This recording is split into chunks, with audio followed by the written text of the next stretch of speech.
Minding Your Business, the show for entrepreneurs. I'm your host, June Middleton. We have such an incredible show for you this evening. We have two really incredibly talented chamber music as well as classical music entrepreneurs.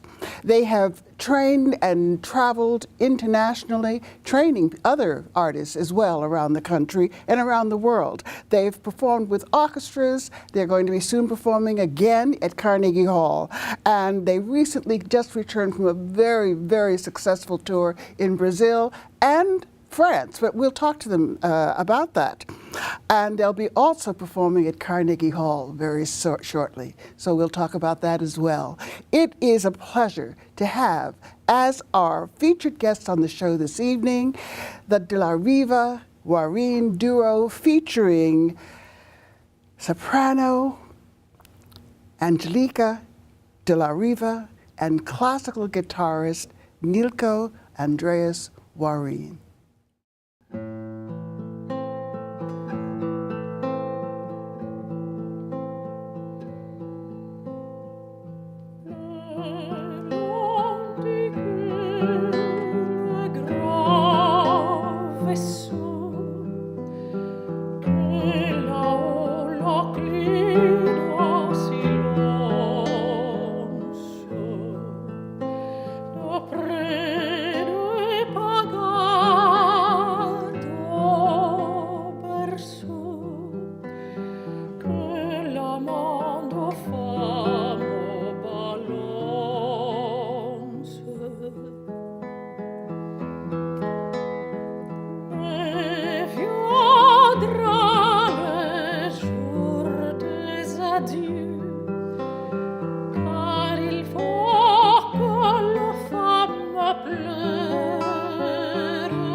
Was magnificent, absolutely magnificent. I just wanted to continue hearing more and more. I cannot believe it's been a year since you were last here. Do you know that you were here? I believe it was October of 2012. That's true. Oh my gosh. Time flies. Oh, It's such a pleasure to be back, June. Thank you so much for the invitation. It is definitely a pleasure for me. It really is. Just to sit and listen to the two of you perform, and I'm sure our viewers feel the same way. Well, we have a lot to talk about because I know that you've been on tour and you were also in France, weren't you? You were in Brazil and in France, and you're just all over the place. It's, gosh. But just to give a little bit of an update, just give us a little bit of background of how you got to where you are. And I mean, you have have been described as having a warm and powerful voice. It would have been very impressive in the courtroom. Well. I know we were talking before the show. You Yes. went to law school. Yes, I went to law school. Music was always part of my life, but still while taking voice lessons, piano lessons, guitar lessons, I went to law school. But as soon as I started working with it, I realized that wasn't my path. And then I transferred for acting, so kept with my voice lessons and graduated in acting and started working with musical theater in Brazil. I was already doing a few operas, and then I went into musical theater. And then I auditioned to come to New York to a conservatory. So that's what I did 11 years ago. Oh my gosh. Yes. Well, and you have done, were you, you performed at Avery Fisher Hall? Yes. Were you the first Brazilian soprano to perform at Avery Fisher Hall? Yes, Do that you have was that distinction? That was an honor and a privilege, and one of those coincidences in life. Actually, the director of Avery Fisher mentioned that to me, and I was really okay. So thank you. Oh my gosh! Oh, Yes, gee. that was really wonderful. Was by far the first big experience that my heart, I could barely control it, and I was just like, am I really here? And it was amazing. It was amazing. I'm sure it was. Now you come though from a legal and musical family, Yes, don't you? yes. Well, my father has a fantastic voice, and I'm very lucky to have been brought up in a family that had a lot of culture around all the time. I would listen to Villa-Lobos, Verdi, Puccini, Wagner since I was a little kid. So and since a very young age, we would take music lessons. We are four siblings. So we would take music, voice lessons, piano, guitar, since I was very little, and languages as well. So I'm very lucky to have the parents that I have. Yeah. Now, how long have you and NILKO been performing together? We started this project about 3.5 years ago, but we've known each other for a little bit more than that, and I would admire him a lot, and he would come to my concerts, right?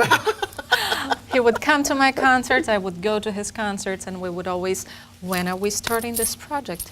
And out of a mutual admiration, not only for each other, but having in common the passion for chamber music and for so much music that has been written for this format of voice and guitar, and also some arrangements that he made, that we perform quite often. And out of this came the idea also to do a French program. This is what we were doing in South America right now. We did a long residency in Colombia with different conservatories, and it was a wonderful experience. Oh my gosh, I'm sure. It was being, in a way, ambassadors for the French culture and music, being Brazilian and Colombian. It felt very nice, somehow making the connection between our culture and Europe and finding the Well, I know, NILKO, you've been around the world playing classical guitar, but you didn't start with the guitar, did you, as a child? I started as a child. I went to the conservatory and I started on the cello originally, and then I took the harmony classes, counterpoint, like the basics, and soon I realized I had a bigger connection with the culture of my country and my continent, and I decided to go for the guitar when I realized that the guitar was also able to work active in the classical music world. The guitar is more known as a popular instrument around the world, but I heard a recording of the great Spanish guitarist Andrés Segovia, and I fell in love. I think what captivated me the most was the actual sound of this very old LP, where I heard that you can hear the bzzz. There's some kind of a weird magical thing going on, and then I was captivated by it. And he was playing a beautiful piece called Recuerdos de la Alhambra, and I remember, and then I heard him playing some Bach, and then I realized that the guitar was also capable of doing classical music. So I switched easily to the guitar, and I've been a classical guitarist since, exploring mostly the music from Latin America and particularly in Colombia. But now you studied here. You're from Colombia. Yes, But you studied originally. here at where, the Manhattan School of Music? Correct. I went to Juilliard and then I went to the And Manhattan Juilliard, School of oh. Music. I studied with Sharon Isbin and then David Leisner, David Starovin, great guitarist from New York. And since 2009 that I finished my master's, I have been promoting and trying to show classical music mainly from Latin America and especially from Colombia. And that's why we have been working in this project called the Amazon, which is a concert. Yes, we are yes. presenting. I want to hear more about this. But first, there's Yeah. a rumor that you played at the Apollo. Yes, that's actually true. Well, that's. I'm gonna make a long story short. Yes, please. We don't have I much was time. I was just walking by, and then they said, "Oh, everybody can come and play because this is amateur night at the Apollo." So I said, "Oh, why not?" very Actually, famous Manhattan amateur School of night. Music was 2 blocks away, so I said, "Why not?" I have a couple of hours, so I went in. It was like a coincidence. And then I started playing, and then people liked it, and then I was kind of scared because it's this kind of show where there's a guy that comes and takes you out of the stage if people boo at you. The audience So it doesn't can be like very you, intense. you're gone. And I didn't, I mean, I was not very familiar with it. I mean, now I know, of course, what it was. But and then it happened that I got first place because people liked it. And then I remember You're I kidding. started playing like a flamenco Spanish classical Oh, my gosh. piece. But then when I started to feel like people were going like, they were going to start to booing. So then I quickly switched to a more upbeat flamenco thing, and then I ended up singing. It was incredible. It was a great experience, and yes, so I ended up playing at the Apollo. Now, you also, though, performed at Carnegie Hall as a soloist with your own orchestra or with an Correct. orchestra? 2009, I won the competition, and part of the prize was to have a solo debut concert at Carnegie. So I was lucky enough to get the first prize. And I had my debut, and that same year, with some friends from the conservatory, we put together an orchestra to perform the Villa-Lobos Guitar Concerto for guitar and orchestra. It's a Brazilian Oh, my amazing gosh. composer. Well, you know something? We'd like to hear you play. I don't know if you're going to play something from that particular performance, but would you do a solo for us? Yes, of course.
I'd like to very much to hear a little bit about the trip that you took. We were talking before the show started about what you did in France or for In Colombia. Colombia. Tell us a little bit about that, because also too we want to talk about your upcoming concert at Yes. Carnegie Hall. That's going to be very shortly. November 27th. Okay. Yeah. Okay. So All right. this is going to be the work we were doing in Brazil and Colombia was related to a social program. We feel this responsibility and of doing something for our countries and for our background. And being in New York, I think is such an incredible place and a good opportunity for us to show to the world what is it that's happening down there. So basically what we're doing is promoting Colombian and Brazilian classical music. And also we had the opportunity of working with young musicians, and most of them, they belong to families that are from less privileged families. So from and the community-based sort of. yes, exactly. Would you So say? it was a great experience because we get to share with them and to let them know what is it that's happening, what is it that New York is, how is it that they can do to study abroad, what is it that they will need to do to fulfill their dreams, just like we once were. So it's such a rewarding experience. And It then must have been quite a treat for them having the two of you there to teach them and work with them. we went there to teach and to bring information, but actually we ended up learning way more than what we were expecting. Isn't Because that these kids are interesting? incredible. This you know, the realities are very different, and then you learn about their incredible passion for the arts and the things that they do in order to succeed. They're very talented and passionate, and that is something that one must take into consideration, knowing that sometimes the situation is not the best for them to pursue a career in the arts. So it was such a great experience, and I think it was a great exchange of Absolutely. experiences, and we had a great I'm time. That's what sure. we were doing. Absolutely. And we were invited next year also to keep on working with them. And what we did was preparing them to give 2 final concerts at the end, so where they would perform by themselves and also interacting. So we have a great string quartet of young students that were accompanying ANGELICA at the end in a beautiful concert. We also played together some guitar music. And next year we're going to be conducting a chamber ensemble that we're going to found. And we're going to eventually have a symphonic orchestra in a city called Barranquilla in the north coast of Colombia. Oh, So my that's gosh. part of the You are trend. well, you're very talented, but you're both also so fortunate to be not just skilled performing artists, but working. We can't Definitely, yes. complain. We certainly, You know?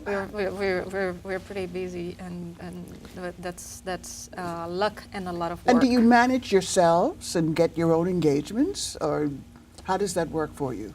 It's half and half. Like we have some people that work for us at a professional level, like they like agents.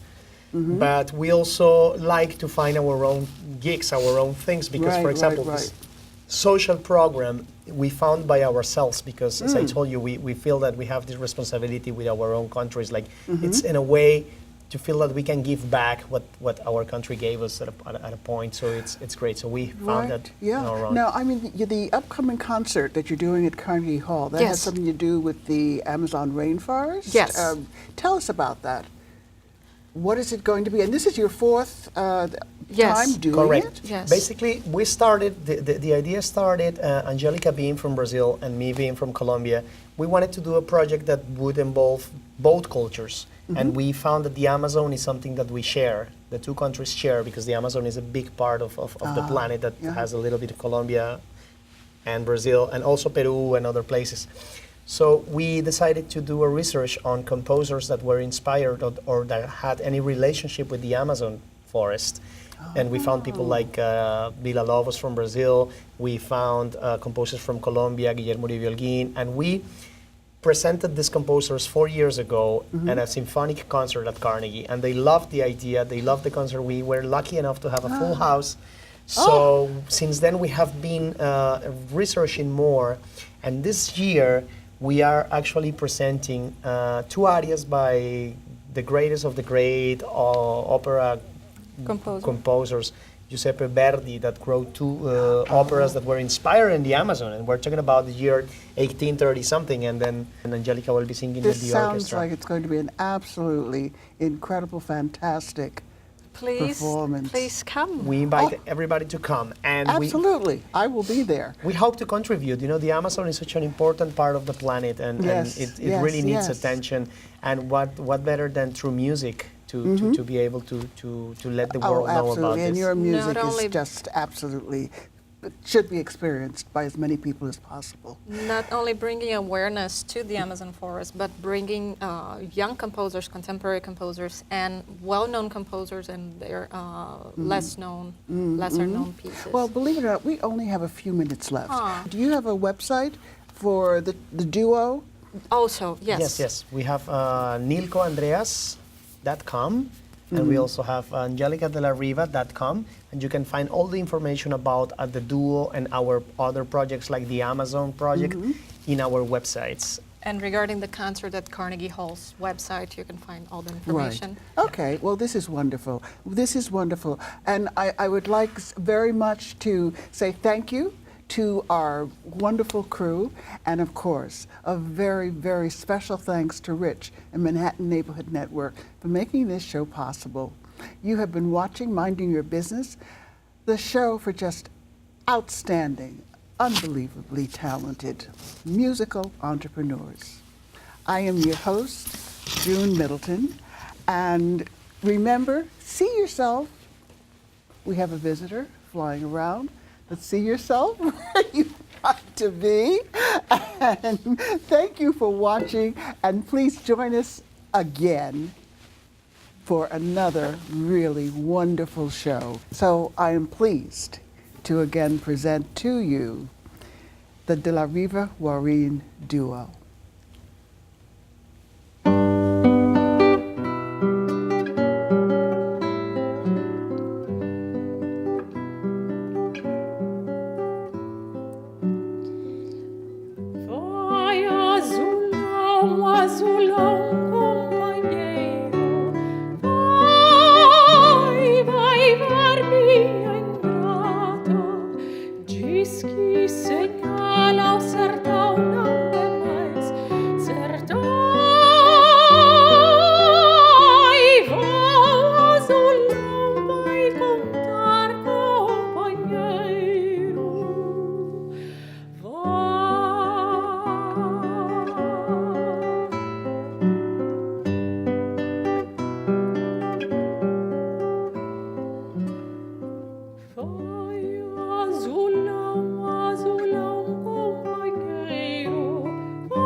Yes, this is going to be Recuerdos de la Alhambra, actually the piece that I fell in love with the guitar, the classical guitar, when I was a kid. Okay.